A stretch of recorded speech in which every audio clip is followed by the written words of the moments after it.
WNBA Finals ratings are in for game number 1. When are numbers not what the numbers are when you see them? Oh, sure feels like there might be some funny business going on. Is there a little nasty work going on behind the scenes? A little abracadabra bewitched action? Stephanie White knows this one. Yeah, she's conjuring up ratings for the Aces and the Mercury. The WNBA just stumbled into one of its biggest PR disasters yet, and this time, there's no escaping it. After celebrating what they called record-breaking finals viewership, the league and ESPN are now facing massive backlash from fans accusing them of faking the numbers. ESPN proudly announced that Game 1 of the finals pulled the largest audience in almost 3 decades, calling it a milestone for women's basketball. But once fans started looking deeper into the stats, the truth didn't quite match the headline, and the so-called historic moment quickly began to fall apart. NBA Finals opener is the most watched since league's inaugural year, I believe in 1997. That means it took nearly 27 years to get to this point. 27 years to get to this point. So they started out on a high, and it's just been... It all started with one simple question. If the finals were truly such a massive hit, why did nobody seem to care? Social media was flooded with puzzled fans saying they hadn't heard a single buzz about the game. No talk shows, no heated debates, no trending moments online, not even a highlight clip making waves. How does a so-called record-breaking event disappear from public conversation overnight? The truth had less to do with what happened on the court, and everything to do with trust. So what do you think? Is the WNBA faking its ratings? Drop your thoughts down below. 1.9 million viewers with a peak of 2.5 million.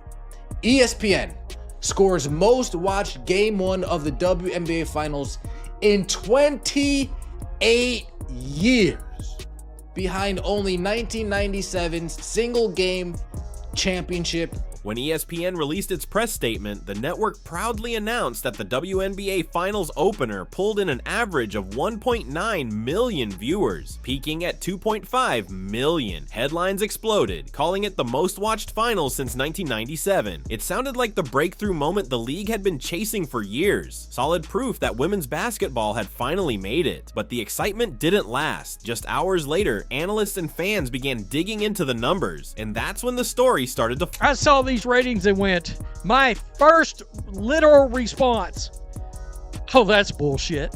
My first response, literally the first thing out of my mouth was, the first red flag came fast. The numbers being celebrated didn't come from Nielsen, the official source for TV ratings, but directly from ESPN itself. Normally, Nielsen releases detailed public reports breaking everything down, but this time, nothing. Instead, ESPN claimed the figures were based on Nielsen estimates, conveniently keeping the actual data hidden. That instantly raised eyebrows. When a network announces record ratings without any third-party confirmation, it's basically like grading your own exam and giving yourself an A+. Nielsen methodology change. A key factor in 2025 is a change in Nielsen's methodology to include big data plus panel, which incorporates out-of-home viewing, a change that generally results in higher reported viewership for all sports broadcasts compared to previous years. Critics argue that some reported year-over-year growth may be partially attributable to this methodological change, which is not always clearly noted in press releases. Of course, not noted in this year's press release. Then came the small print, a quiet little note buried deep in the details about a methodology update. Turns out this wasn't the same Nielsen system everyone's familiar with. Earlier this year, Nielsen introduced a new model called Big Data Plus Panel, and this upgrade didn't just track people watching at home. It also counted anyone who caught the game in bars, airports, gyms, restaurants, or even folks who just glanced at a screen for a few seconds while waiting for their food. In other words, that so-called record-breaking audience might have included anyone who looked at a TV, not necessarily fans tuning in. That one revelation flipped everything upside down. The finals didn't suddenly capture millions of new supporters. The system simply started counting more people. What ESPN hyped up as a massive breakthrough was really just data manipulation. Casual glances turned into viewership, and inflated numbers dressed up as real growth. Oh, listen to sports radio. I'm not getting any WNBA finals. I'll turn on ESPN. I'm not getting any WNBA finals. I'll turn on Fox Sports 1. I'm not getting any WNBA finals.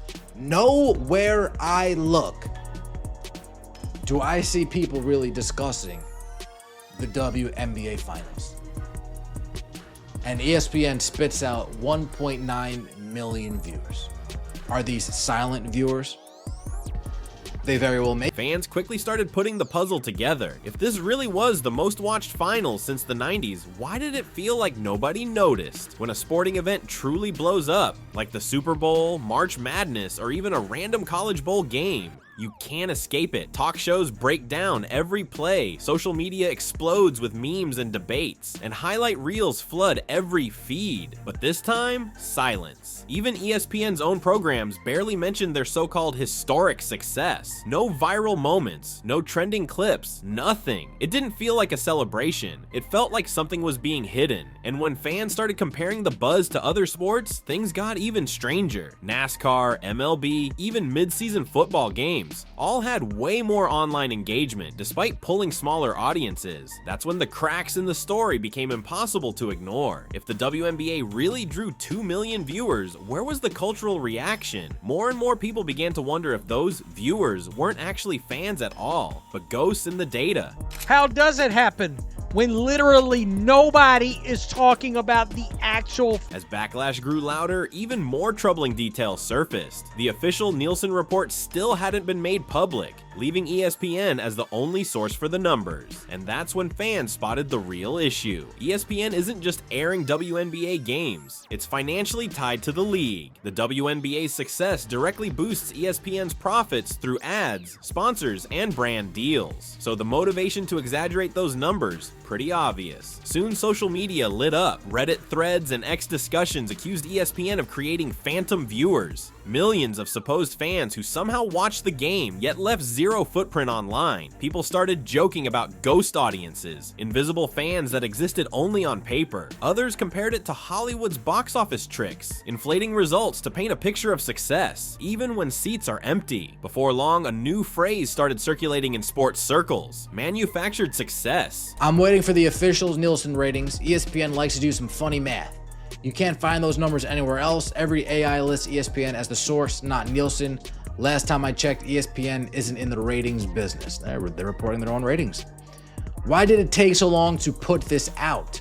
I'm suspicious.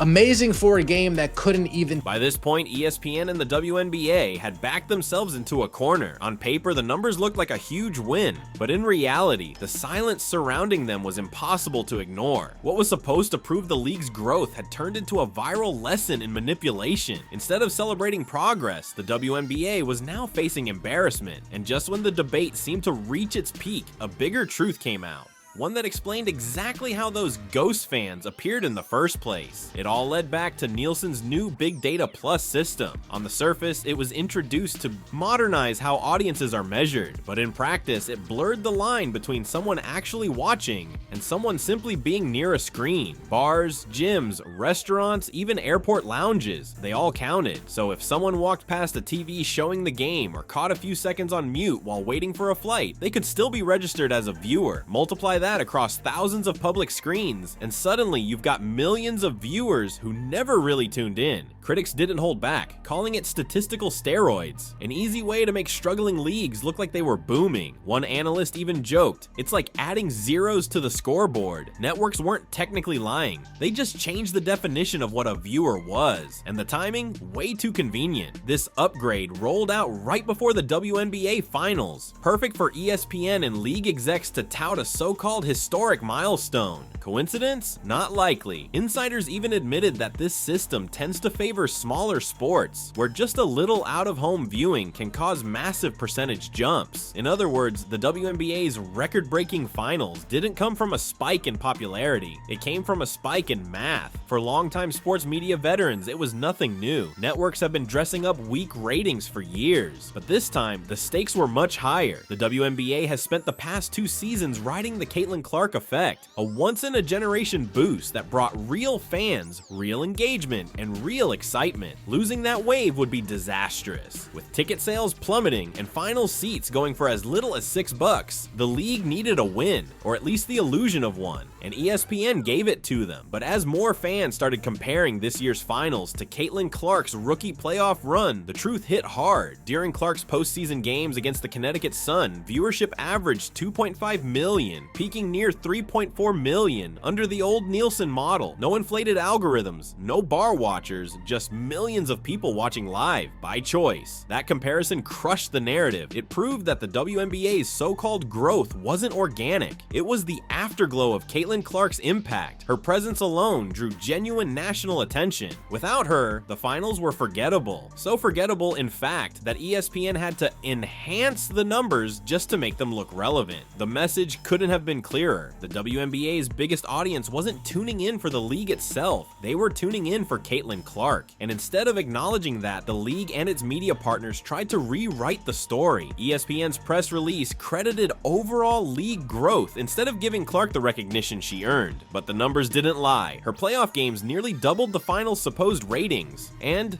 that was before Nielsen started counting people glancing at a screen as fans. Caitlin Clark's impact was authentic, it was measurable, and most importantly, it was irreplaceable. Without Caitlin Clark, the energy was gone. Even with all the inflated stats, the finals felt empty, a hollow echo of what real excitement used to sound like. It was proof that one player's influence had grown bigger than the league's own championship stage. So while ESPN proudly bragged about historic ratings, fans weren't buying it. They saw through the spin, the hidden fine print, and the data games. The WNBA's credibility took a serious hit, and ESPN's motives were suddenly under fire. What should have been a moment of triumph quickly turned into a public embarrassment. The so-called record-breaking numbers didn't celebrate women's basketball. They exposed how far the league and its partners were willing to go to pretend it mattered. As fans demanded transparency, one name kept dominating the conversation: Caitlin Clark. Because while the league was faking growth, Caitlin was generating real numbers.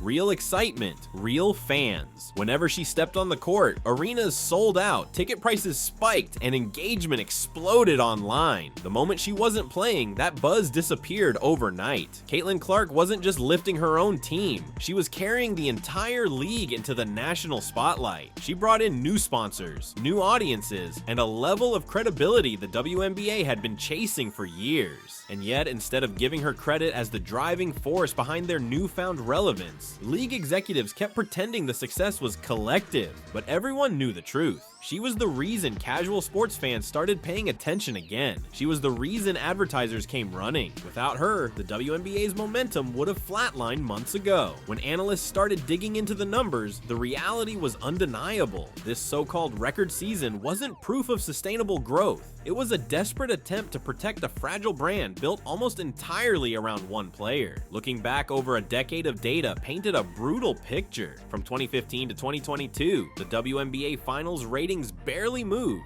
Some years even hit record lows. In 2019, the championship averaged just 238,000 viewers, an all-time low that barely registered on national TV. ESPN often buried those games on secondary channels between low-tier college matchups and reruns. Sponsors quietly backed away as returns dwindled. Then, almost overnight, everything changed. By 2023, finals viewership climbed to around 729,000. A year later, it hit 1.14 million. And by 2025, ESPN claimed the finals opener drew 1.9 million. the highest in nearly 30 years. But anyone paying attention knew that didn't happen naturally. It looked engineered. The turning point, Caitlin Clark's arrival. From the moment she burst onto the college scene at Iowa, Clark transformed women's basketball into must-see TV. Every game became an event. Arenas sold out nationwide. Networks fought for broadcast rights, and millions of fans who'd never watched the women's game suddenly cared. By the time she joined the WNBA, her audience followed her like a movement. Fever Road games sold out across the country. Regular season viewership hit record highs. But when Clark's playoff run ended, the magic disappeared. Yet somehow, ESPN claimed the finals drew even more viewers without her. That didn't add up. Analysts overlaid WNBA ratings with Caitlin Clark's career timeline, and the connection was undeniable. Before her, ratings were stagnant. After her, they skyrocketed. The finals' historic numbers weren't a reflection of league-wide progress. They were the lingering effects of Caitlin's presence being repackaged as PR gold. The league wanted to prove it could stand on its own, but the data showed something very different. It was still standing on her shoulders. A 10-year comparison made it impossible to deny. For nearly a decade, the WNBA struggled to reach 500,000 viewers. Then Caitlin Clark showed up, and the audience tripled. Yet somehow, when she wasn't even playing, the finals were magically breaking records? The pattern screamed manipulation, and the more fans dug, the uglier it got. Online analysts dissected ESPN's wording line by line, spotting inconsistencies everywhere. They noticed how the network mixed averages with peak numbers, quietly included out-of-home viewers without disclosure, and cherry-picked games to make the percentage jumps look bigger. That supposed 62% year-over-year increase? It wasn't based on full series data, just select playoff matchups from the previous year. In the end, the truth was clear. The WNBA's record growth wasn't built on a wave of new fans. It was built on the shadow of Caitlin Clark. It didn't feel like journalism anymore. It felt like advertising disguised as analytics, and fans weren't having it. Hashtags like You're Counting Ghosts and fake finals ratings took over social media as the backlash exploded. Longtime supporters felt duped. They wanted honesty, but got manipulation. They wanted numbers, but got marketing spin. The outrage wasn't just about inflated ratings, it was about trust. Who was really gaining from this illusion? ESPN, the WNBA front office, or both? Even players began posting cryptic messages about accountability and transparency. Behind closed doors, the tension was growing. Players were frustrated, league officials were defensive, and the silence from ESPN only made things worse. The reason was simple. ESPN's profits are directly tied to the WNBA's image. When the league shines, ESPN looks like a visionary partner. But when the numbers dip, that partnership becomes a liability. So both had the same motive: make the league look unstoppable, even.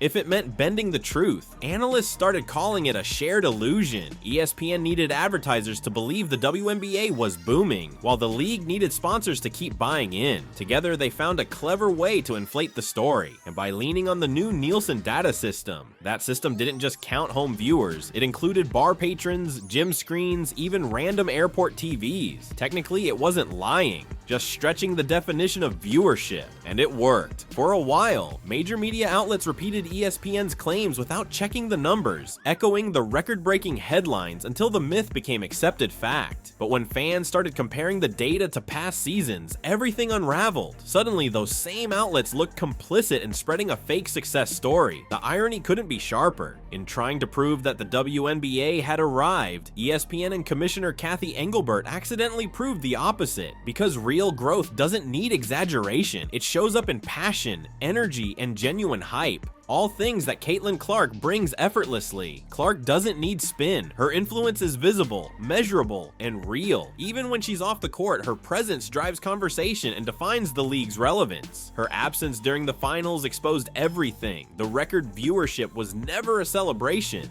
It was a cover-up for the void she left behind. That's why the ratings narrative mattered so much. It was the league's desperate attempt to say, we can survive without her. But the numbers said otherwise. Every comparison between the finals and Clark's own playoff game shattered that illusion. The so-called biggest year in WNBA history still couldn't match the audience of one rookie's run. That's what analysts now call the Caitlin Clark effect. in reverse. When she's playing, the WNBA feels unstoppable. When she's not, the illusion fades. Coaches know it, players feel it, fans see it. Caitlin Clark was never the league's problem. She was its proof of what's possible. She's the league's heartbeat, the living proof that people still care. And that's the WNBA's biggest problem. The league keeps trying to present itself as powerful, independent, and thriving, yet it still relies on one player to carry its pulse. ESPN can polish the headlines, inflate the stats, and flood social media with buzzwords, but the numbers don't lie. Without Caitlin Clark, the energy disappears, the ratings drop flat, the excitement fades, and the so-called growth starts to look more like smoke and mirrors. What they called a record-breaking finals didn't prove dominance, it exposed dependence. Clark isn't just a rookie sensation, she's the WNBA's past, present, and future all at once. And until the league accepts that truth, instead of trying to bury it behind PR spin, every milestone will feel empty, because real history doesn't happen in press releases. It happens when fans genuinely care, and right now, fans only show up when Caitlin Clark does. Why do you think the WNBA is manipulating its ratings? Drop your thoughts in the comments below. Don't forget to like, subscribe, and turn on notifications so you never miss a story. Click the next video on your screen and we'll see you there.